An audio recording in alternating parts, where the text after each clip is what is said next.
咳嗽积食脾胃弱，麦芽巧用，把它调。大家好，我是梁医生。好多朋友，尤其是小朋友啊，总爱反复的咳嗽、痰多、消化不良、脾胃虚弱。这个时候，一味既简单又便宜还好用的中药就可以把它来调。它呢叫做炒麦芽。其实炒麦芽的做法很简单，用禾本科植物大麦，把它呢先放在一个温暖潮湿的地方，让它发芽。发芽大约5毫米左右呢，就可以把它取出来晾干或者是阴干，它呢就成为麦芽这味中药了。那如果把它炒制之后呢，就会变成炒麦芽。炒麦芽呢，它更增加了麦芽的健脾和消食的功效。所以说呢，对于脾胃虚弱、消化不良，我们多用炒麦芽。那你说一个孩子咳嗽，为什么也要用它呢？因为我们现在看到很多孩子反复咳嗽老不好啊，多见是积食咳嗽。什么意思啊？你看这个孩子平时就爱大鱼大肉，爱吃零食，爱喝饮料，就会导致很多食物积在胃中，形成痰和火。那我们的脾胃属土，而肺属金，正常来说是土生金的，也就是呢，脾胃是肺的母亲。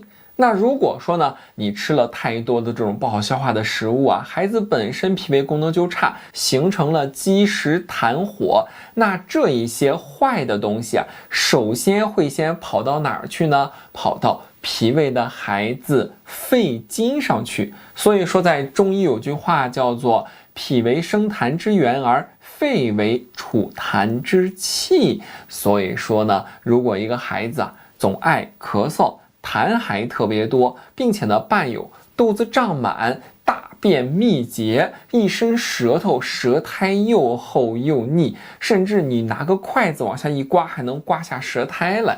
那这种情况下，多见是积食导致的，一定要先消积导致化食，这个咳嗽才能好。那怎么用呢？我们可以选炒麦芽，你就别自己在家做了，去药店买一点，特别便宜这个药并且呢，你想想麦子炒制的安不安全呀？非常安全，对孩子没有毒副作用。我们呢可以用12克，再加上呢白萝卜，切上30-50克都可以。最后呢再加上炒莱菔子。那你说炒莱菔子是什么中药它其实就是炒的白萝卜的籽。萝卜加萝卜籽一块儿用，为什么呢？因为它们两个都有很好的降气化痰的功效。首先呢，让你这种咳不停的这个气机，让它往下平复下来。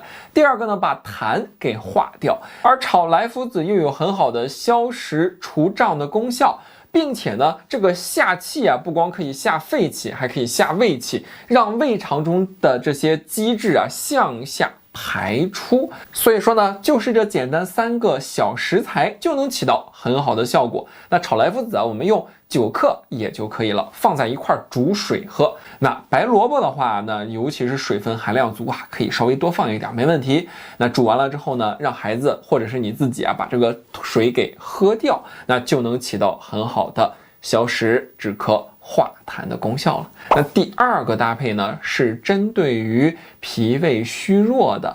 那像很多孩子消化功能特别差，稍微一吃点油的不好消化的就积食了，肚子就胀满了，肚子痛了，拉肚子了。